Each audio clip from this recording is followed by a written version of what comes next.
From the heart of Philly, this is CBS News Philadelphia. Big endorsement for likely Democratic presidential nominee Kamala Harris, and it comes as former President Trump makes plans to return to Pennsylvania after an assassination attempt earlier this month. Plus, new video released from a March shooting when officers killed a man in Mercer County. What led to those shots being fired? Live look outside, and we are looking good weather-wise today. Next weather meteorologist Kate Bilo tells us what to expect as you head out for the weekend.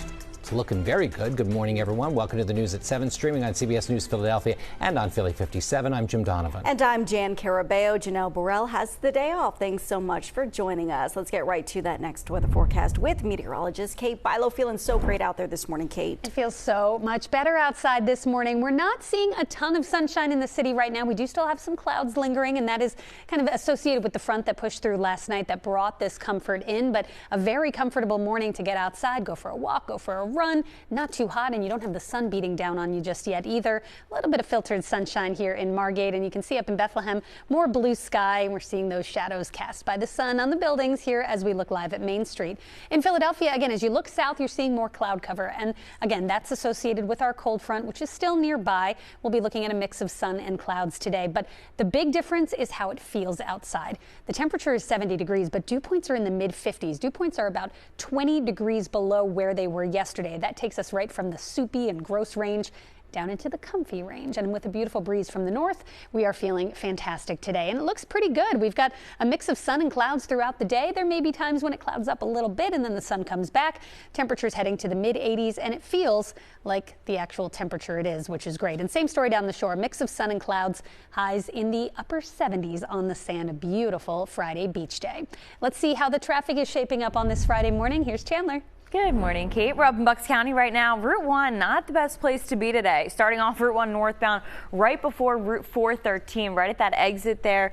A two-car crash. One just drove away. One still on scene. Police just behind the tree here, partially blocking one lane, but not causing too many delays. You can still see a quiet drive here along Route 1 northbound. Backing up, though, as you travel the boulevard, starting right at the Schuylkill all the way to Ridge Ave. Late running construction still has us down to one lane on that off ramp there, and it's even now causing delays onto the Schuylkill westbound, starting right around Montgomery Drive as you travel out of the city there. So slow moving on the Schuylkill west as well as the Boulevard north due to this construction. It was supposed to clear at 5, still around nearly 2 hours later. But the good news is that earlier crash we were following on the northeast extension near Quakertown, Jan, has cleared. All right, Chandler, thanks so much. A big endorsement for likely Democratic presidential nominee Kamala Harris. Earlier this morning, former President Barack Obama and former First Lady Michelle Obama endorsed Harris for president. Meantime, the Republican nominee, Donald Trump, is set to return to Pennsylvania for a rally on Wednesday in Harrisburg. Jared Hill has the latest. This is going to be historic. We called to say Michelle and I couldn't be prouder to endorse you. A major new endorsement for the likely Democratic nominee, Vice President Kamala Harris. Former President Barack Obama and former First Lady Michelle Obama saying in a statement they would do everything they can to elect Harris to the White House. I am running to become President of the United States of America. Thursday, the vice president accepted the endorsement of the nation's largest teachers union. Also yesterday, her first face-to-face with a world leader since entering the presidential race less than a week ago, pressing Israeli Prime Minister Benjamin Netanyahu for a Gaza deal. It is time for this war to end. Former President Donald Trump says he'll meet with Netanyahu in Mar-a-Lago later today. As Trump adjusts his focus from Biden to Harris, national polls show the two already running neck and neck just days into her candidacy. She's bad news. She's a radical. Harris says she's ready to debate Trump. I think the voters deserve to see the split screen that exists in this race. Earlier this week, Trump suggested he was open to more than one debate with Harris. Months ago, he said he'd debate Biden anytime, any place. But last night, the Trump campaign released a statement saying it would be inappropriate to finalize a debate before the Democrats formally decide their nominee. Harris hit back, tweeting, quote, "What happened to anytime, any place?" Jared Hill, CBS News. In other news, the body of a missing fisherman was pulled from the Delaware River in northeast Philadelphia. The victim has been identified as 42-year-old Darnell Dogan, who was last seen Tuesday night. Waukesha Bailey is live in the newsroom with more from Dogan's family as they look for answers. Good morning, Waukesha. Good morning, Jim. Well, police are investigating this drowning as suspicious. The victim's mother says she had a feeling something wasn't right. He just was down here fishing. That's it. So I don't understand it. I don't understand it. And that's the mother of 42-year-old Darnell Dogan. Police say Dogan's body was recovered from the Delaware River Thursday afternoon around 3:30 p.m. in the area of Linden and Delaware Avenues. Now, police say the 42-year-old was on a boat with friends on Tuesday night into early Wednesday morning. His family says he may have went fishing and, quote, fell off the boat. But when he never returned home, they posted flyers. Dogan's car was still parked near the water when police recovered the body. When the body was retrieved from the river, just based on what we found on the body, I can't get into specifics, it appears suspicious at this time. It doesn't appear to be a normal drowning at this time. I'm going to miss all those calls, all those conversations. Days don't go by without him calling, Mom, you all right? Mom, you all right? To know that he's not going to call my phone no more. Oh, my God, this is so hard. This is so hard. And police say they have questioned the people on the boat when they initially took the missing persons report Wednesday afternoon, and they plan to speak with them again. They are also waiting for the autopsy report from the medical examiner's office. Jim. A very sad story. Thank you, Waukesha.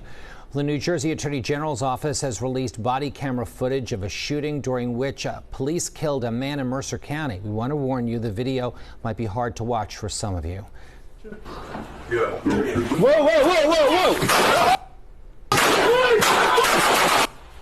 Now, the shooting happened back in March in Hamilton Township. The officers were responding to a domestic call when they were met by gunfire. Authorities identified the man killed as 44-year-old Vincent Correa. He was pronounced dead at the scene. 2 officers were also shot. They were treated for non-life-threatening injuries. Charges against a Chester County couple have now been upgraded to first-degree murder and conspiracy in the death of Melinda Hoagland. The 12-year-old from the Coatesville area died in May. Prosecutors are now pursuing the death penalty against Rendell Hoagland, the girl's father, and Cindy Warren, Rendell's girlfriend. The 12-year-old's cause of death was starvation and blunt force trauma. These defendants communicated regularly about how they were going to terrorize Melinda. It appears that Melinda was reprogrammed to accept abuse as part of her life. Attorneys for the couple have not commented. Happening today, a rally to make Philadelphia's streets safer for bike riders. This comes in the wake of the death of a local doctor who was struck and killed last Wednesday in Center City. The Bicycle Coalition of Greater Philadelphia is calling on bicyclists to gather tonight at the Art Museum at 6 o'clock. That group has several demands, including adding concrete barriers to protect the bike lanes. And we've now learned the driver accused of hitting and killing that doctor in Rittenhouse Square was drinking and driving the night of the crash. District Attorney Larry Krasner says 68-year-old Michael Vahey's blood alcohol level was 0.16, twice the legal limit. He also said Vahey was going more than 50 miles per hour when he hit 30-year-old Barbara Freitas in the bike lane along Spruce Street last week. Vahey now faces a number of charges, including involuntary manslaughter. Obviously, the crime is horrible. The outcome is almost unspeakable. He was traveling at least 57 miles an hour when he struck Dr. Freitas. He also almost struck another pedestrian as well. Vahey was arraigned last night, and at last check, court records show he has not posted bail. Mayor Sherrell Parker has signed 2 new bills into law meant to expand health care access in Philadelphia. That signing taking place at St. Christopher's Hospital for Children. One piece of legislation is called the Hospital Assessment Bill. The other is the Friends Hospital Bill. Philadelphia Health Commissioner says now the city can collect more Medicaid funding for children's hospitals and cancer centers. Overall, hospitals receive more federal Medicaid funding each year than they would without this assessment. These are federal dollars that would otherwise not flow into our city. Mayor Parker says the funding is critical to expanding health care access in underserved neighborhoods.